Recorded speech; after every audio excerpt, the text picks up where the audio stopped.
Detroit made me a man. I had been living this little millennial life in Colorado and everything was kind of buffered. And I got here and I was like, wow, I'm not a hotshot like I thought I was. It kind of was this humbling setback and it made me fundamentally reassess everything. Welcome back to the BOBcast. I'm your host, Bob Riney, President and CEO of Henry Ford Health, and I am thrilled to have you joining us today. The BOBcast is where Detroit's future comes into view. It is where you'll hear the big ideas, bold voices, and crucial conversations that are shaping our city, our region, and beyond. Real and unapologetically focused on creating a stronger, more vibrant future. With grit and grace, this podcast introduces you to the relentless visionaries who are driving change and tackling some of the biggest challenges we face today.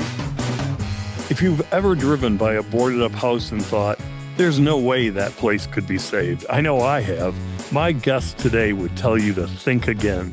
Keith Bynum is a designer, a builder, and a great entrepreneur who, alongside his partner Evan Thomas, captured national attention on HGTV's Bargain Block. Keith and Evan transformed neglected Detroit houses and blocks into stunning, affordable homes that redefine what's possible in urban revitalization.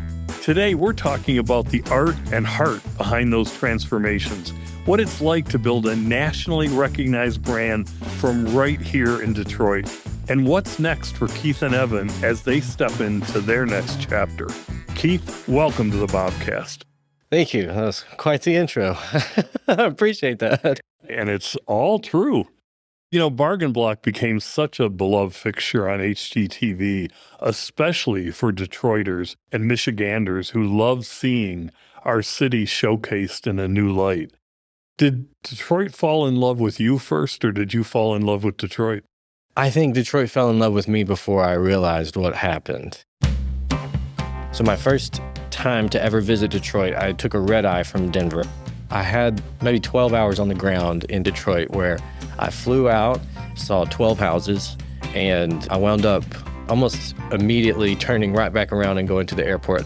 So when I got to the airport, I was going up that escalator and I slipped and fell on the escalator and my hand went into the sleeve of the escalator, ripped my fingernail off. And the woman at the TSA counter recognized that something was wrong. She was asking questions. She was like, "Are you all right?" I was like, yes, I can't miss my flight. And so she called ahead to the little boarding place or whatever. And I had 3 Detroit-based flight attendants come and nurse me back to be able to make my flight. And it was just this sense of love and community I had never experienced before. That was the first introduction to the city, and I'd never been to Michigan, and it was a very warm reception. And I was kind of blown away by how I just felt at ease here. So as you went from that experience, what led to you and Evan pitching and getting an HGTV spot for Bargain Block? I was on another show in Colorado before the Detroit show, and the experience was pretty horrific. We had built this tiny house. I had this friend that wanted to be on TV really bad. I had no concern or care for TV, but she was always looking at casting calls in Denver. And she called me and she was like, "Hey, there's a casting call for a tiny house show and it has to be in a pretty place." And she had the lot. She had a pretty lot up in the mountains. So we did this thing, and I loved the producer that we worked with, but the production company was a nightmare and they wanted us to do the most outlandish stuff. After that episode aired, it did really well. So this other production company reached out to us while we were still in Colorado, and they were like, "What are y'all doing?" And we were like, "Well, we're moving to Detroit." So just like, we're not interested. So for the first 9 months we were in Detroit, this producer kept reaching out. She was like, "Just send us a couple of clips of what you're doing, like the houses." Then one of the houses wound up in Curbed magazine, which is now gone. And then they started messaging all the time. They wanted us to do the season, and it was 16 houses. And at that point we'd done 2 and we were working on our 3rd. We were like, we can't do 16 houses in 9 months. That's impossible. We've only done 2.5 in the last 2 years. We don't know anything. We hadn't figured it out yet. And they were like, "We can help you a little bit financially." And we were like, "How much?" And it wasn't much. I fundraised all this money to get through season 1. We needed 1.1 million. This guy that I built furniture for in Colorado owned a venture capital firm in Boston, and I messaged him and I was like, hey, kind of here's what we're doing. And he was like, oh yeah, I'll put some money in. So we wound up raising right at $1 million. We were supposed to start filming January 7th. January 5th, I got a call from the investment group out of Boston that they were pulling funding. We had already signed all these contracts. Everything was already set. We had already bought houses.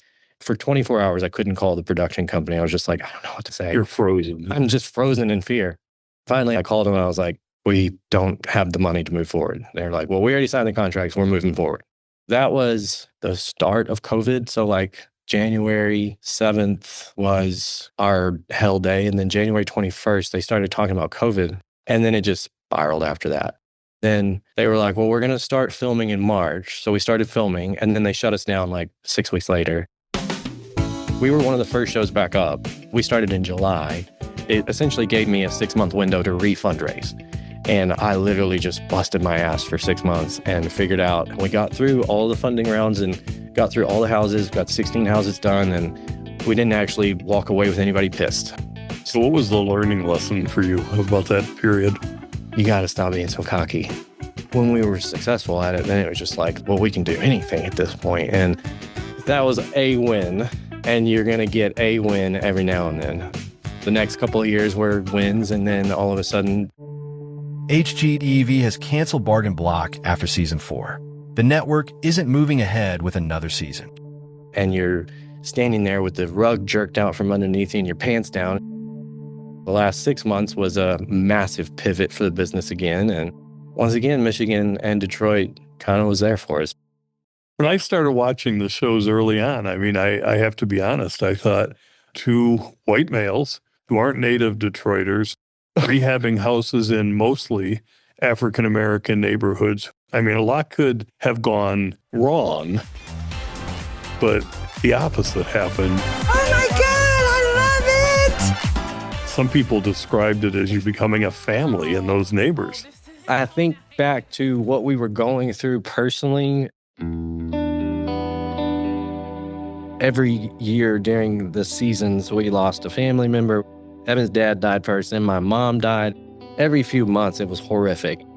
I realized when I got here that Detroit was giving me what I had lost. When I came out, my family disowned me, I'd lost my business, and I was just literally lost. I came here, and I think people can feel that. One of the most telling things that I was in the right place at the right time was when my mom got sick. I was pretty bitter, and I did not want to go see her. Shay called me. Shay is the real, for any of you that have not watched. Shay was the mother that I didn't know I needed. She was like, it's not for her, it's for you. And I'm glad I did. It's really clear this is very personal to you. You're choking up and you get very emotional about this city embracing you. I think the trauma that I had experienced with my family, I was very close to my family, so I had always enjoyed that element. Detroit filled that hole, but not only filled it, grew it in a way that you would just not ever expect. I will never forget, we were on our second house and we were walking up to the front porch and this woman stopped. She was like, you 2 white dudes, what are y'all doing here? And I was like, well, we bought this house, we're gonna fix it up. And she was like, are y'all brothers? And we're like, no. And she was like, cousins? No. Friends? No. And I was like, that's my partner. And she was like, oh, good for you. Ain't nobody gonna tell me who I can love. I'm not gonna do that to you. I was like, that's exactly how the world should be. What would your elevator speech be about Detroit when you're talking to colleagues elsewhere in the country? The opportunities here are off the charts. Like, I cannot believe that I live in a state that has this level of stuff going on. Like, the funding going on in Detroit for what we're looking at, even with the federal level kind of being in a slurry, there's still movement going on, which is such a relief to me. Let me ask you a couple other questions, though, about Bargain Block. Looking back, what moments really stick out? What make you the proudest? There's been a lot of conversations we've had that people would never have given us the time of day for had we not been on the show. And because of that, we're pretty proud to have brought a lot of attention to the affordable housing issues that are going on. And then the mortgage inequalities and all of these things were affecting Detroit in a very big way, but nobody was really talking about it. You also showed that affordable housing can be really cool housing. Yeah. Defying the stereotype. I liked that challenge, showing that affordable could be chic and beautiful and desirable. That was the thing. Most desirable houses are out of your price range. You've often showed how design could tell a story about the people who might live there. One of my favorite parts of the show, and my wife and I'd watch, is the reactions of the people coming in. Oh my goodness. Oh, I love this. It's gorgeous, right?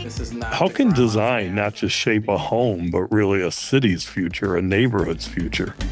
You think about what makes a neighborhood desirable, and it's the longevity elements. It's the people that have been there for a long time, that are maintaining their houses, and that want to be there. And a story helps someone tie themselves to something. This is the heart of Detroit. Oh, this is beautiful. Well, let's check out the bedroom next door. It's even larger. People don't care as much about what it is. It's just they're like kind of blown away that there was more thought put into it than just running to Home Depot and buying it off the clearance rack. If you put a tiny bit more thought into it, it goes a long way. We didn't show negative things about Detroit. We didn't try to show any of the drama that happens, because of course there's drama behind the scenes. The number one thing was we're showcasing the majority, 95 to 98%, is very positive, and that's what we want to show. As a leader, and ultimately you are leading a production, what has all that taught you? The most obvious thing is your ability to project manage at a level that is unheard of. To be able to coordinate a 42-week schedule with 16 houses across 2 cities and 2 states with a crew of 25 people and an actual construction crew of 65 people, it's given us an unbelievable ability to project manage in a way that most people are just blown away by. How important is TV in your future? We were getting approximately 12% of the show budget with this last production company. This next sell of our show, we'll have 100%. Everything is about to change. And those are those moments where all of the hard work, all of the sweat, all of that becomes worth it because we got to the point of what we years ago saw was possible. In the last 6 months, my life lesson has been you have to wait things out. I've often joked, Detroit made me a man. I had been living this little millennial life in Colorado and everything was kind of buffered, and I got here and I was like, wow, I'm not a hotshot like I thought I was. It kind of was this humbling setback, and it made me fundamentally reassess everything. 10 years from now, what do you hope for Detroit, and what's the impact Keith and Evan have played? I'm very passionate about seeing the population numbers rise.